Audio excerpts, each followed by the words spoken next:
Namaste dear students, welcome to our video lesson number 34. In this video, we are going to learn passive voice of future perfect tense. Passive voice of future perfect tense. ఇది కూడా చిన్న topic. Actually, perfect tense. When do we use perfect tense? It may be present perfect or past perfect or future perfect. వీటిని ఎప్పుడు use చేస్తాం? We should always remember one thing. ఒక time ఉంటుంది. ఆ particular time కన్నా ఒక యాక్షన్ని ముందు finish చేయటమే perfect tense.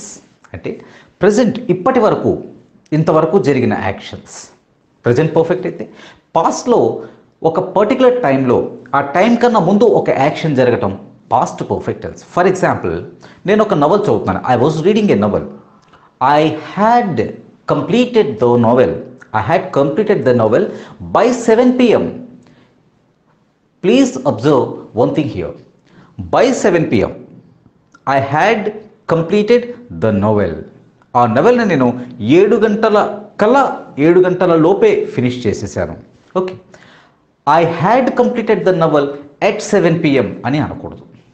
I completed the novel at 7 p.m. నేను 7 గంటలకు కంప్లీట్ చేశాను. ఇది simple past tense. I had completed the novel by 7. 7 గంటల లోపే నేను ఆ నవల్ని ఫినిష్ చేసేసాను. I had my dinner by 8. 8 లోపే నేను కంప్లీట్ చేశాను. I had my dinner at 8. Simple past. I had my dinner at 8. Simple past అయితే I had my dinner by 8 is past perfect tense. అంటే పర్ఫెక్ట్ టెన్స్ అంటే ఒక action ఒక particular టైంలో కన్నా ముందే ఫినిష్ కావటమే పర్ఫెక్ట్ టెన్స్. మనకి ఎప్పుడు ఈ విషయం గుర్తుండాలి. ఓకే, సపోజ్ ఇక్కడ టైం అయినా చెప్తాం, లేకుంటే వీ టేక్ అనదర్ యాక్షన్, మరో పాస్ట్ యాక్షన్ తీసుకుంటాం, అది పాస్ట్ టెన్స్. అంటే I had completed my dinner, I had my dinner, I had finished my dinner, I had taken my dinner before he came. అంటే ఇక్కడ ఎందుకు బై 8 అని చెప్తాం లేదా బిఫోర్ హీ కేమ్ అని చెప్తాం? ఎందుకంటే బై 8 ఇక్కడ టైంని డైరెక్ట్గా చెప్తున్నాం. బిఫోర్ హీ కేమ్ ఇక్కడ యాక్షన్ని చెప్తున్నాం. ఇన్స్టెడ్ ఆఫ్ టైంని చెప్పకుండా మనం అక్కడ యాక్షన్ని చెప్తున్నాం. ఆయన వచ్చే ముందు అంటే ఆయన రావడం అనేది ఒక టైం అవుతుంది. ఆ టైం కన్నా ముందే I had my dinner, I had completed my dinner, I had finished my dinner, I had taken my dinner, ఏదైనా చెప్పొచ్చు. Had plus past participle. Okay, ఇక్కడ past perfect tense or present perfect tense or future perfect tense. Future perfect టెన్స్ని మనం ఎప్పుడు use చేస్తాం? Future perfect టెన్స్ని మనం ఫ్యూచర్లో ఒక పర్టికులర్ టైంలో ఆ టైం కన్నా ముందు జరగటమే ఫ్యూచర్ పర్ఫెక్ట్ టెన్స్. అంటే సపోజ్ ఆమె ఒక ఇల్లు కడుతున్నారు. She will have completed the construction. She will have completed the construction by June. June నెల లోపే ఆ కన్స్ట్రక్షన్ ఆమె పూర్తి చేసొస్తుంది బై జూన్. ఇక్కడ usually we get a doubt ఏంటంటే she will complete the construction అని అనకూడదా? She will complete the construction by June అని అనకూడదా? She will have completed the construction by June అని అనాలా? ఒకటి గుర్తుపెట్టుకోండి, జూన్లో కన్స్ట్రక్షన్ పూర్తవుతుంది, షీ విల్ కంప్లీట్. అదే ఇప్పుడు జూన్లో కన్స్ట్రక్షన్ పూర్తవుతుంది అనేది పాసివ్లో ఉంది. ఎలా చెప్తాం? షీ అనేది సబ్జెక్ట్ అయితే కన్స్ట్రక్షన్ అనేది ఆబ్జెక్ట్ అవుతుంది. కాబట్టి ఆబ్జెక్ట్ని తీసుకుందాం. The construction will be completed. ఇది simple future passive voice. The construction will be completed in June. Please, the construction will be completed in June. జూన్లో కన్స్ట్రక్షన్ పూర్తయిపోతుంది. ఎవరు కంప్లీట్ చేస్తారనేది లేదు. ఇది simple future passive voice. The construction will be completed in June. Okay, the construction will have been completed. The construction will have been completed by June. అర్థమైందా మీకు ఈ difference? The construction will be completed in June. జూన్లో పూర్తవుతుంది. ఇది simple future passive voice. The construction will have been completed by June అంటే June లోపే construction పూర్తవుతుంది. ఇది ఈ సింపుల్ ఫ్యూచర్ పాసివ్కి అండ్ ఫ్యూచర్ పర్ఫెక్ట్ పాసివ్కి ఉన్న తేడా. Okay, it will be delivered tomorrow. రేపు ఇది డెలివరీ అయిపోతుంది. ఇది simple future passive. It will have been delivered. It will have been delivered by 6 PM tomorrow. రేపు 6 గంటల కన్నా ముందే పూర్తవుతుంది. ఇన్ఫ్యాక్ట్ స్పోకెన్ ఇంగ్లీష్లో ఈ పర్ఫెక్ట్ టెన్సెస్ వాడటం చాలా వరకు తగ్గించేశారండి. ఓకే, లేకపోతే సింపుల్ ప్రజెంట్ తీసుకుంటారు లేదా సింపుల్ పాస్ట్ తీసుకుంటారు. పాస్ట్ పర్ఫెక్ట్ని ప్రజెంట్ పర్ఫెక్ట్ని తీసుకోవడం బదులుగా సింపుల్ పాస్ట్నే యూజ్ చేస్తున్నారు. అండ్ పాస్ట్ పర్ఫెక్ట్ని కూడా యూజ్ చేయటం మానేసి అండ్ సింపుల్ పాస్ట్నే యూజ్ చేస్తున్నారు. ఫ్యూచర్ పర్ఫెక్ట్ బదులుగా సింపుల్ ఫ్యూచర్ని యూజ్ చేస్తుంది. The construction will be completed by June. Grammatically it's not correct. The construction will have been completed by June. The construction will be completed in June. ఇది but we should learn. ఎందుకంటే ఎప్పుడైనా will have been అని వస్తే what is this will have been? Okay, we need not అది దాని గురించి మనం పెద్ద కన్ఫ్యూజ్ అవ్వకుండా ఈ ఫ్యూచర్ పర్ఫెక్ట్ని మనం జస్ట్ నేర్చుకుందాం.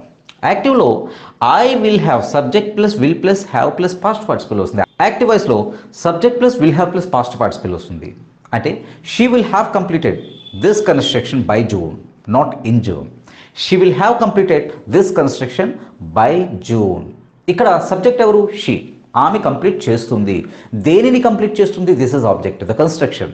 సో పాసివ్ వాయిస్ దేనితో బిగిన్ అవుతుంది? పాసివ్ వాయిస్ ఎప్పుడు సబ్జెక్ట్ అంటే ఇక్కడ ఆబ్జెక్ట్ సబ్జెక్ట్గా మారేది. The construction will have been, the construction will have been completed by June. The construction will have been completed by June. మీకు అర్థమవుతుందా? I will have completed, the construction will have been completed. ఇదే తేడా. Okay, so subject will have plus past participle అయితే passive వాయిస్లో subject plus will have been plus passive voice. Let us see ఒక couple of examples చూసి మనం దీన్ని close చేయొచ్చు. చాలా చిన్న టాపిక్, తెలుసుకోవాలి కాబట్టి. ఇందులో సింపుల్ పాస్ట్కి లేదా సింపుల్ ఫ్యూచర్కి, పర్ఫెక్ట్ టెన్సెస్కి పాస్ట్ పర్ఫెక్ట్ అని ఫ్యూచర్ పర్ఫెక్ట్ అని తేడాలు ఏంటి అంటే in by. The construction will be completed in June, the construction will have been completed by June. జూన్లో పూర్తవుతుంది సింపుల్ ఫ్యూచర్ పాసివ్, జూన్ లోపే పూర్తవుతుంది ఫ్యూచర్ పర్ఫెక్ట్ పాసివ్. ఓకే, ఏ టెన్స్ అయినా ఏ సెంటెన్స్ అయినా ఇలాగే మనం అర్థం చేసుకోవచ్చు. Okay, she will have completed the construction, already we have discussed it. She will have completed the construction by next June. The construction passive voice ఎలా వస్తుంది? The construction will have been completed by next June. అర్థమవుతుందా? So ఇక్కడ యాక్టివ్కి పాసివ్కి ఉన్న తేడా అంతా will have తర్వాత బీన్ యాడ్ అవటమే. And this letter will be delivered, simple future చెప్తుంది. This letter will be delivered tomorrow. ఈ పార్సల్ లెటర్లో వదిలేయండి. The parcel will be delivered tomorrow. ఈ పార్సల్ రేపు డెలివర్ అవుతుంది. టుమారో అన్న తర్వాత మనం పర్టికులర్గా ఆ టైం లోపే అని చెప్పలేదు.